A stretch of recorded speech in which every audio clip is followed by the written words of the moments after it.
예, 그러면은 3장 의식장애에 대해서 녹화 시작하도록 하겠습니다. 예, 안녕하십니까. 강원대학교 대학원 최순입니다. 반갑습니다. Xin chào các bạn, tôi là Churin Sun đến từ Đại học Quang Quân. 예, 오늘 주제는 3장 의식장애입니다. 의식은 뇌의 기능을 나타내는 중요한 지표입니다. 이 상태가 가장 안 좋아진 게 의식 장애인데 안 좋아진 상태가 의식 장애인데 이 의식 수준 중에 가장 안 좋은 상태가 이제 혼수입니다. 갑자기 발생된 급성 혼수 중심으로 말씀드리도록 하겠습니다. Hôm nay chúng ta sẽ vào bài thứ ba, đó là tập trung về rối loạn ý thức, tập trung vào hôn mê cấp tính.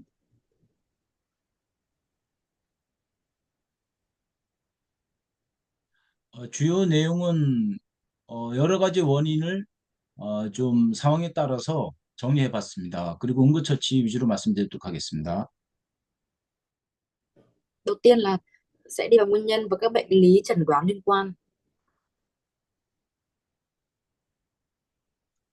이런 그 급성 혼수가 발생했을 때 몸의 변화에 대해서 그리고 어떻게 진단할 것인지에 대해서 설명하도록 하겠습니다. Trong phần này tôi sẽ giới thiệu về các nguyên nhân của bệnh lý và cách xác định đâu là chính xác, đó là các dấu hiệu bệnh nào của bệnh nào.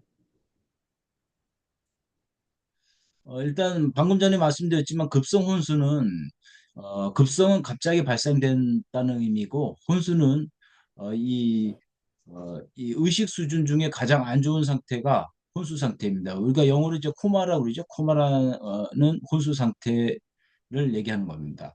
그래서 저희 구급대원들은 기본적으로 ABPU 방법 그리고 다음 슬라이드에 있는 GCS 방법에 의해서 환자의 의식 수준을 이제 평가하는데 ABPU는 지금 슬라이드에 내용이 있는 것처럼 alert, verbal, painful, unresponsive 이렇게 저희가 분류합니다. alert는 이제 정상 반응인 거고 verbal은 우리가 지시를 했을 때 반응이 나타나면 verbal 단계라 얘기하고 그리고 이렇게 저희가 지시를 했을 때 반응을 하지 않으면은 저희가 통증을 줘서 통증에 반응하면 painful 단계라 얘기하고 전혀 우리가 지시했을 때 그리고 통증을 줬을 때 반응이 없으면은 어니스판스로 저희가 분류합니다. Định nghĩa của hôn mê cấp tính có nghĩa là trong số các bệnh nhân bị rối loạn ý thức không rõ ràng, có trường hợp đột nhiên, không phản ứng hoàn toàn với các kích thích từ bên ngoài. Trong trường hợp này, để xác định cái tiêu chuẩn để xác định được ý thức của nạn nhân thì đó là chúng ta cần nhìn ở đây có chữ uh, AVPPU, đúng không ạ? Ở đây thì thuật ngữ này để đây là bốn cái cách để có thể các ờ, y tá hay là bác sĩ xác định được tình trạng hôn mê cấp tính của nạn nhân. Đầu tiên đó là alert, có nghĩa là ý thức rõ ràng. Phần V là verbal, có nghĩa là phản ứng chỉ thị bằng lời nói. Tiếp theo ba đó là cách là painful, phản ứng bằng đau đớn, tức là sẽ ờ, thử nhéo nạn nhân hay làm các động tác có thể gây đau một chút cho nạn nhân để xem phản ứng của nạn nhân như thế nào. Và cuối cùng là xem cái độ không phản ứng của nạn nhân bằng cái ký hiệu là you unresponsive. Ừ. 두 번째 GCS 방법에서도 환자의 의식을 수치화할 수 있어요.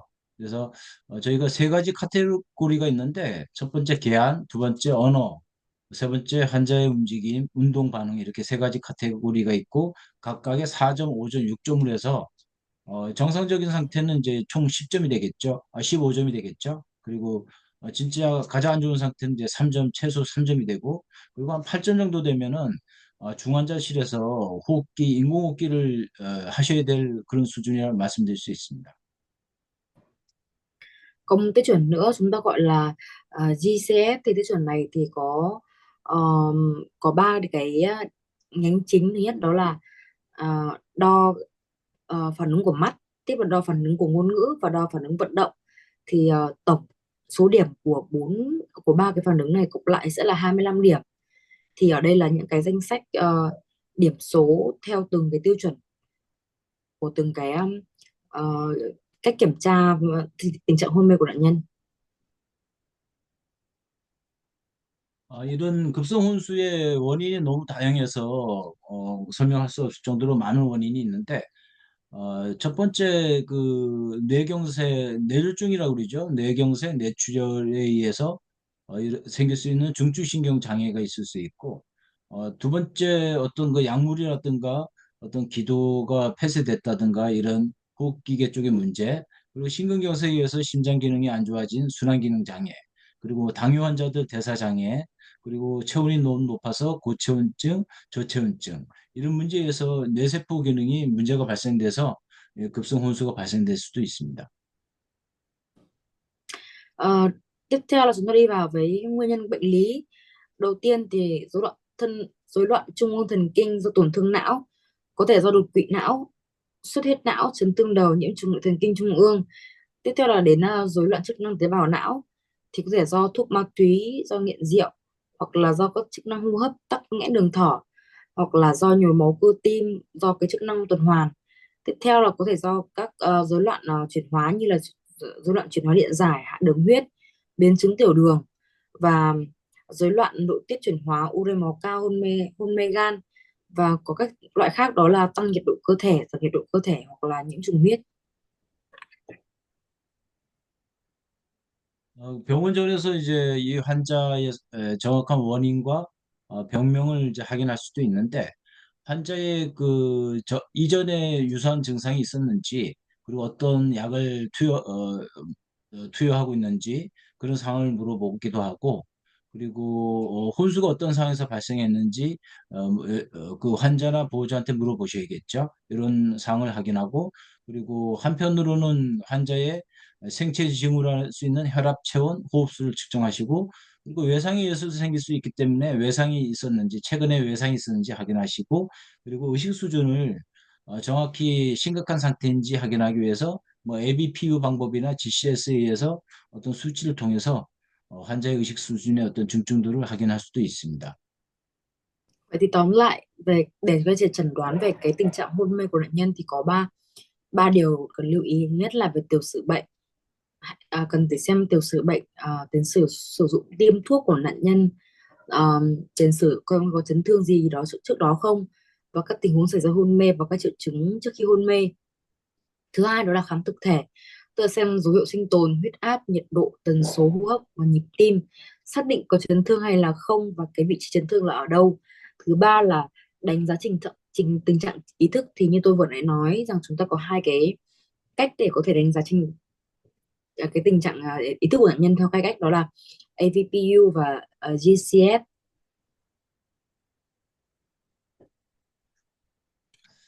다음으로는 지금 방금 전에 말씀드린 병원전의 어떤 진단 방법에 대해서 그리고 뭐 간단한 치료에 대해서 간단히 한번 정리해 보도록 하겠습니다. Thứ hai tôi xin nói về cách giám sát bệnh nhân và chẩn đoán trước khi nhập viện.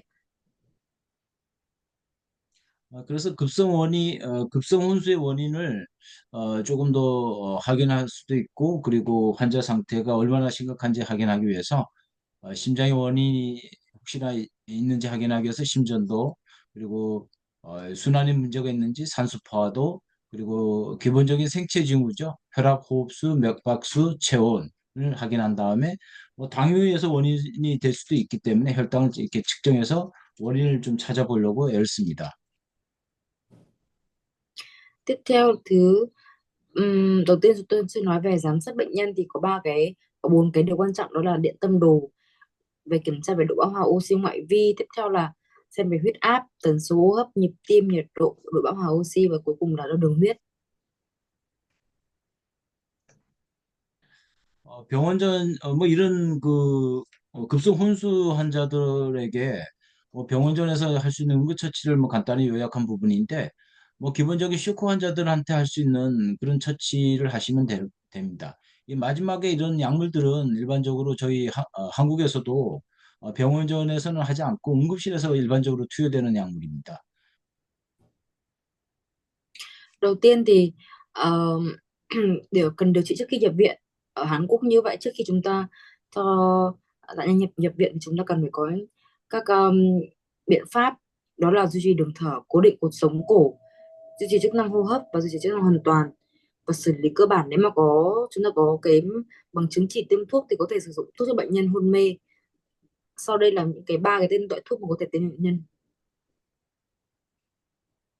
예, 다음으로는 이런 혼수 환자들의 여러 가지 유형이 있을 수 있는데, 저희 119 구급대원들이 자주 겪을 수 있는 환자 유형을 좀 정리해 봤습니다. Tiếp theo là những trường hợp cần cấp cứu.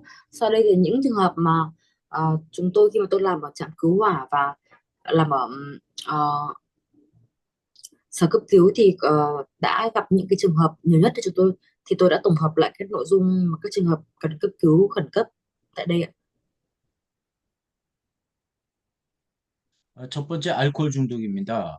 오랫동안 뭐 10년 이상 이렇게 술을 자주 매일 거의 매일 이렇게 드시는 분들이 만성 알코올 중독이 생길 수도 있고, 그리고 술을 전혀 드시지 못하는 사람이 갑자기 많은 양을 이렇게 술을 드셔가지고 생기는 게 이제 급성 알코올 중독입니다.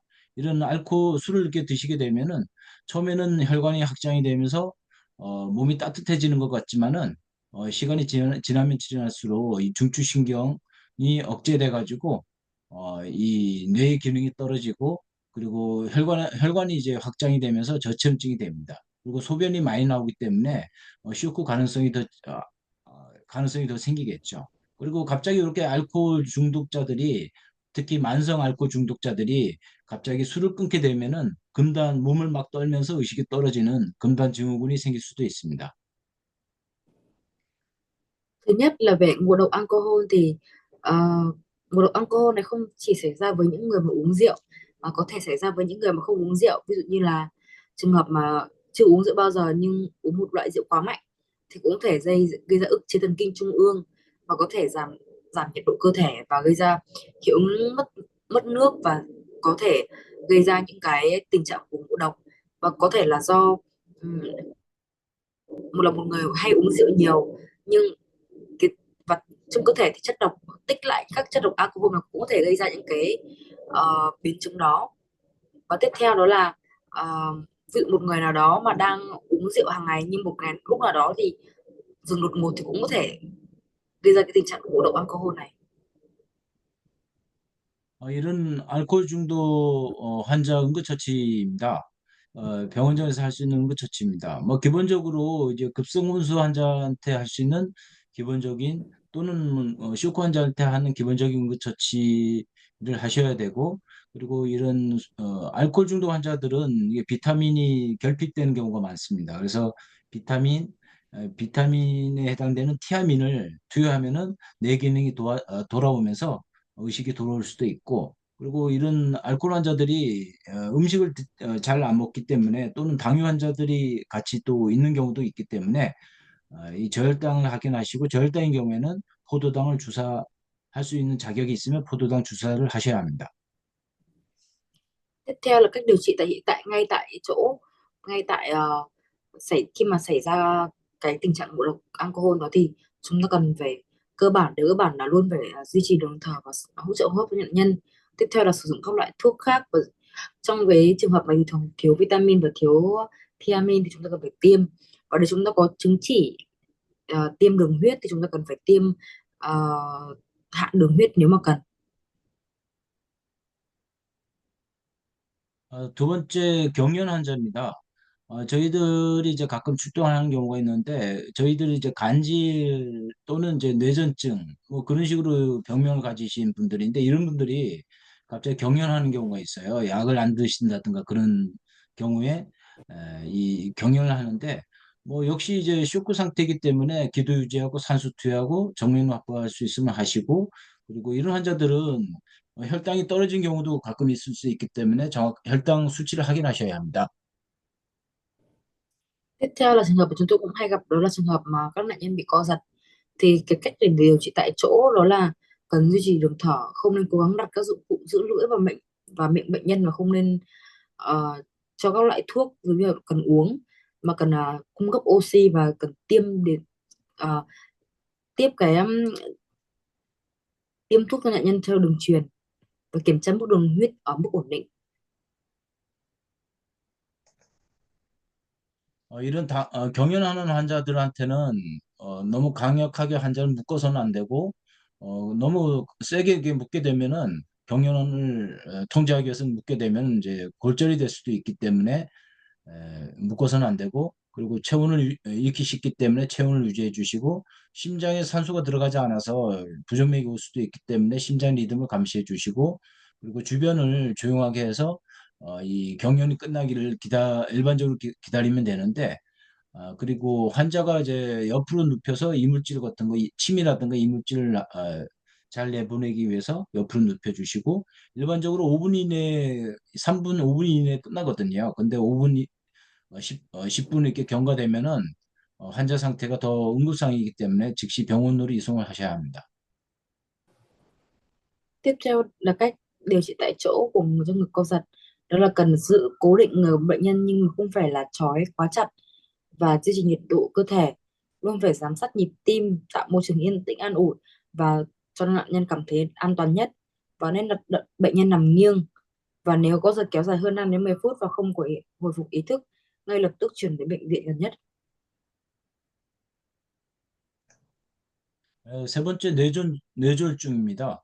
그래서 뇌졸중은 그림과 같이 뭐 여기 그림에는 이제 세 가지로 이렇게 표시가 되어 있지만은 일반적으로 뇌출혈, 뇌석전증 두 가지로 이제 구분할 수 있습니다. 그래서 뇌출혈은 이뇌 동맥 혈관이 터진 거고 그리고 뇌색전증은 세 번째 그 뇌혈전과 같은 이런 그 혈관이 좁아진 상태에서 이 혈전이 이동해서 이게 혈관을 막은 상태가 뇌색전증이죠.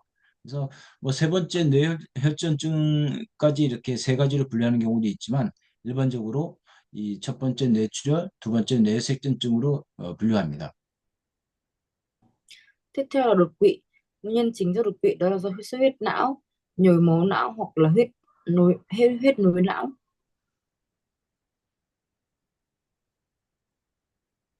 구체적으로 그 뇌출혈 사진입니다. 그래서 이 뇌세포에 혈류를 공급하는 뇌동맥이 이렇게 터져가지고 이렇게 터지게 되면은 뇌세포에 충분한 혈액량이 공급이 되지 않고 뇌세포 기능이 떨어지면서 환자는 이 급성 혼수에 빠지게 되겠죠. Đầu tiên là đột quỵ do xuất huyết não thì có nghĩa là khi một cái mạch máu ở trong não nó bị đứt ra và bị vỡ, làm máu tràn ra và cái tổn thương não dẫn đến các khuyết tật về thể chất. 두 번째 뇌경색입니다. 뭐 그림과 같은 뇌세포 쪽으로 혈류를 공급하는 동맥에 이그 혈전 같은 물질이 와서 막게 되면은 이 뇌출혈과 같이 뇌세포가 충분한 혈액량을 공급받지 못하고 기능이 떨어지면서 급성 혼수가 발생됩니다. Tiếp theo là đột quỵ não. Đây là bệnh lý do mạch não cung cấp máu cho não bị tắc nghẽn và gây tổn thương não dẫn đến các khuyết tật về thể chất. 뭐 다음으로는 뇌졸중 환자들의 증상들입니다. 그래서 한쪽 다리가 마비되거나 감각이 이상하거나 발음이 이상하고 한쪽 눈이 안 보일 수도 있고 물체가 두 개로 보일 수도 있고 균형을 유지할 수 없어서 한쪽으로 넘어질 수도 있습니다. Đây là bức tranh, đây là những cái bức ảnh miêu tả về các triệu chứng lâm sàng. Đầu tiên là có thể là do chân sẽ bị tê và không có thể di chuyển một cách tự nhiên được. Tiếp theo là khi mà nói phát âm không rõ ràng và không thể nói ra lời được. Tiếp theo đó là bức tranh thứ ba, đó là nạn nhân sẽ không thể đứng thẳng được mà sẽ có thể nghiêng sang một bên. Và cuối cùng đó là mắt của nạn nhân sẽ không thể nhìn thấy rõ và không thể nhìn được những cái đồ vật hay chữ ở gần. 다른 증상으로는 환자 상태가 급성 혼수 상태이기 때문에 아무리 자극을 줘도 어, 의, 깨어나지 못하고 그리고 의식이 있는 경우에도 머리 쪽에 심한 두통이 올 수도 있고 주변이 빙글빙글 도는 증상이 있을 수도 있습니다. Tiếp theo cái triệu chứng khác như là dù nạn nhân khi mà ngủ thì không, dù đánh thức nhưng mà cũng không dậy, và có thể là một số nạn nhân sẽ cảm thấy rất là đau đầu, cảm giác đầu như có một cái gì tảng đá đang đè lên. Và tiếp theo là do các nạn nhân có thể cảm thấy xung quanh rất là chóng, rất là kiểu như là chóng mặt và không giữ vững được. 저희 119 구급대원들은 신시내티 프리 하스피털 뇌졸중 척도 이런 척도를 통해서 한두 개 정도 증상이 나타나면은 뇌졸중으로 판단하고 이 치료할 수 있는 병원으로 이제 빨리 이송을 하는데 그 척도의 첫 번째는 얼굴 처짐입니다. 환자분 보고 이해해 보세요 하면은 지금 그림과 같이 오른쪽이 올라가지 않고 오른쪽이 얼굴이 이제 마비가 되면은 뇌졸중 가능성이 있는 거죠. Tiếp theo là chúng tôi dựa vào cái tiêu chuẩn đo ờ, tình trạng đột quỵ. Thì đối với biểu cảm của khuôn mặt thì mặt sẽ bị mặt sạch đi, ví dụ như là khi chúng ta bảo bệnh nhân là hãy thử cười lên thì sẽ chỉ một bên mặt có thể cử động, một nửa thì sẽ không thể cử động được, giống như bức ảnh ở dưới đây.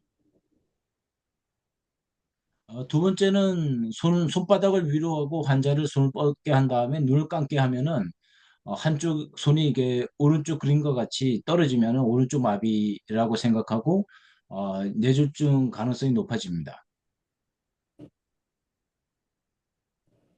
Tiếp theo là phản ứng của tay. Nếu mà bảo giơ hai tay lên, nếu một tay giơ được một tay không giơ được thì bên không giơ được chính là bên đã bị liệt.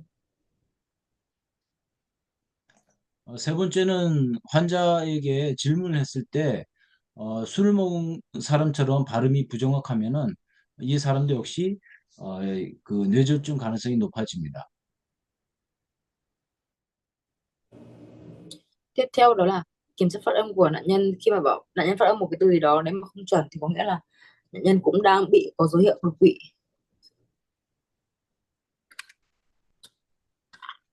다음으로는 이런 뇌졸중 환자들한테 응급처치 방법입니다.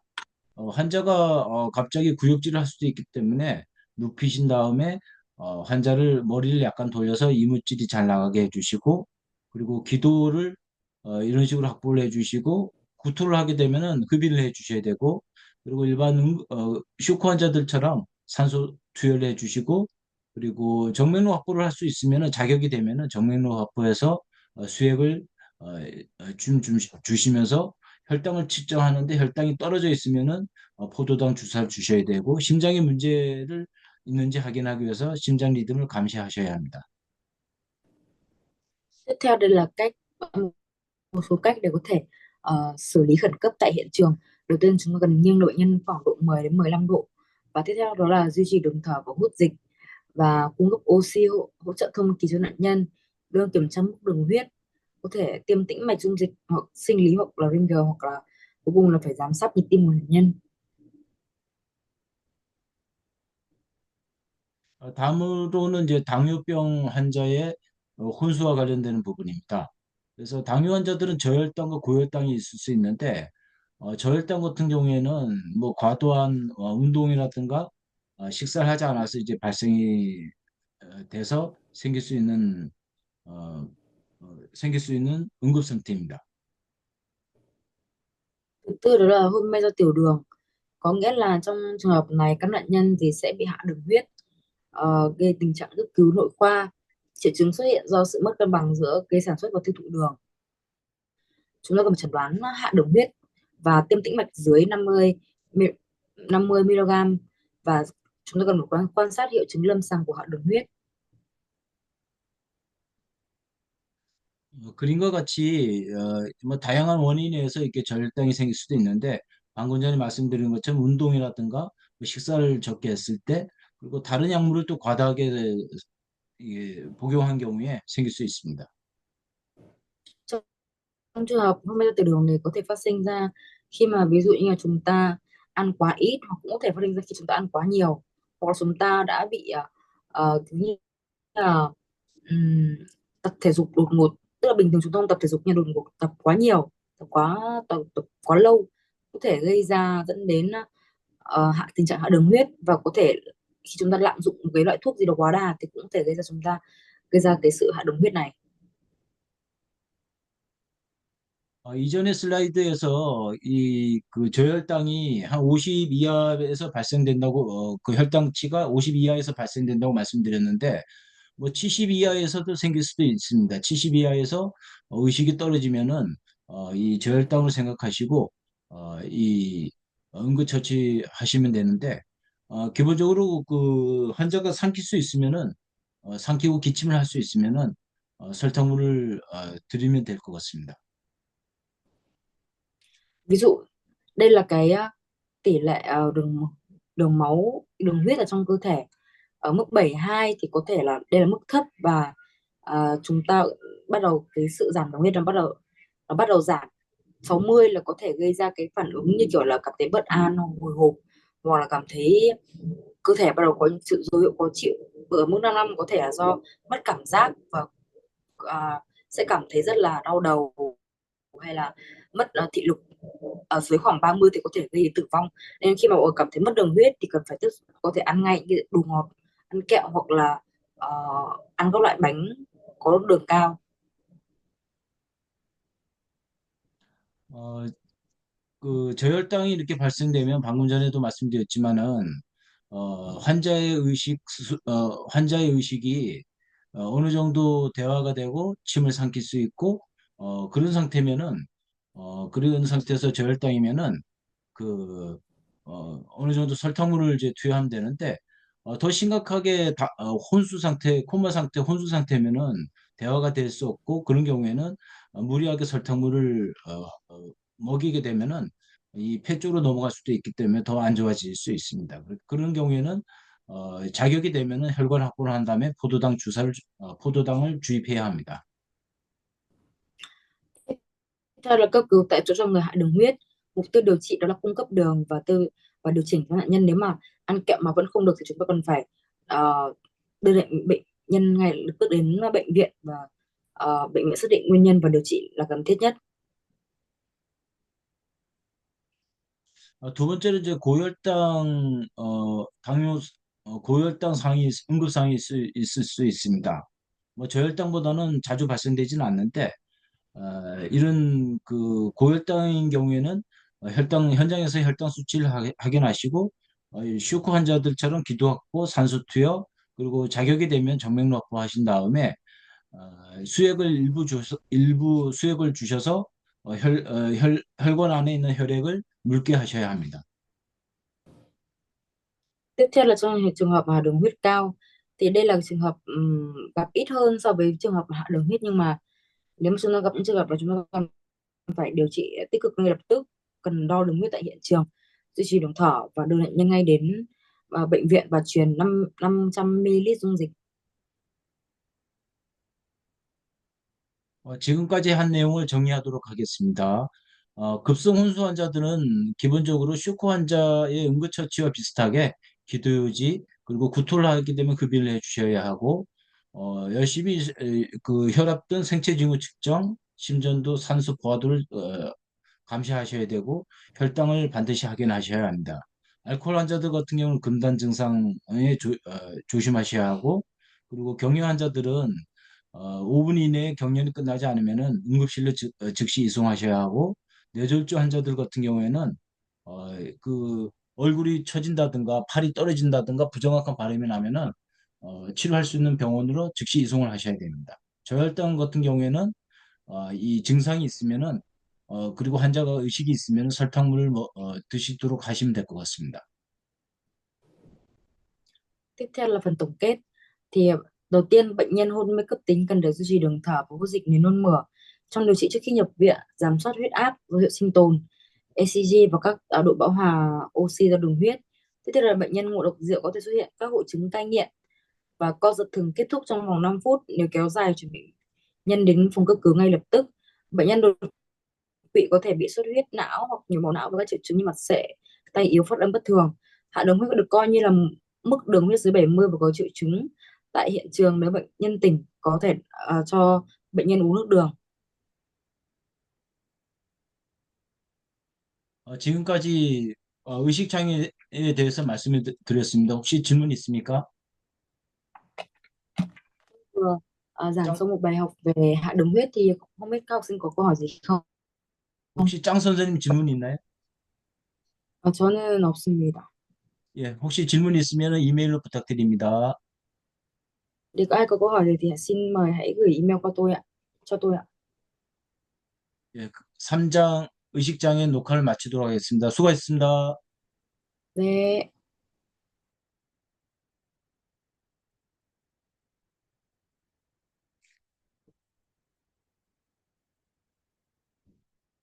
예, 장 선생님 지금 어떻게 식사를 하고 만날까요? 어떻게 할까요? 어, 저요. 네, 조금